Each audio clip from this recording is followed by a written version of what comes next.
আল্লাহ রাব্বুল আলামিন নবীকেও বলছেন ওয়াশাউরহুম ফিল আমর, হে নবী আপনি দ্বীনি কাজে কাজকর্মে আপনি সাহাবায়ে কেরামের সাথে পরামর্শ করুন।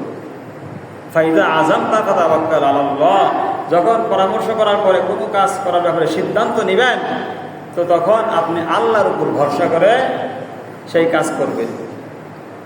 তাহলে আমাদেরও পরামর্শ করার দরকার আছে কি নাই বলেন? আমরা বাড়িতে যখন কাজ করব, কোনো কাজ করব, বাড়িতে স্ত্রীর সাথে পরামর্শ করব, ছেলের সাথে পরামর্শ করব, মা বাবার সাথে পরামর্শ করব। তাহলে আপনি যদি স্ত্রীর সাথে পরামর্শ করেন, স্ত্রী মনে করবে না আমার স্বামী আমাকে অনেক ভালোবাসে। সন্তানের সাথে যখন পরামর্শ করবেন, সন্তান বলবে না আমার বাবা আমাকে গুরুত্ব দেয়। মা বাবার সাথে যখন, মুরব্বীদের সাথে যখন পরামর্শ করবেন কোনো কাজের ব্যাপারে, মুরব্বীটা বলবে, মা বাবা বলবে না আমার সন্তান আমাকে সম্মান করে, নাকি বলেন?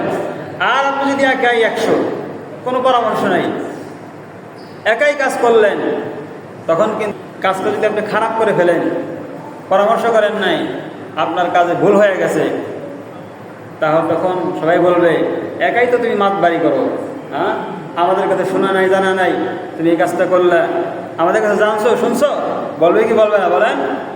এই জন্য পরামর্শ করতে ওয়াশাউরহুম ফিল আমর। হাদিসের মধ্যে আছে কোনো ব্যক্তি তার নিজ রায়ে নিজ সিদ্ধান্তে কাজকর্ম করে সৌভাগ্যবান হতে পারে না। আপনি নিজে নিজেই কাজ করলেন, পরামর্শ করলেন না, এই কাজের মধ্যে আপনি সৌভাগ্য হতে পারবেন, কল্যাণ অর্জন করতে পারবেন না। পরামর্শ করে কাজ করে কেউ দুর্ভাগা হয় নাই, হতভাগা হয় নাই। এই জন্য আমাদেরকে পরামর্শ করে কাজ করতে হবে। তাবলীগে বলে জোর মিল মোহাব্বত, ক্ষতি থেকে হেফাজত, হতে হয় না বেইজ্জত। বুঝলেন না কথা? পরামর্শ করলে লাভ কি? জোর মিল মোহাব্বত হয়, আর ক্ষতি থেকে হেফাজত, ক্ষতি হয় না, হতে হয় না বেইজ্জত, মানে অসম্মানিত হতে হয়। বুঝছেন কথা? এই জন্য পরামর্শ করে কাজ করবো তো ইনশাআল্লাহ। আল্লাহ তাআলা তৌফিক দান করুন।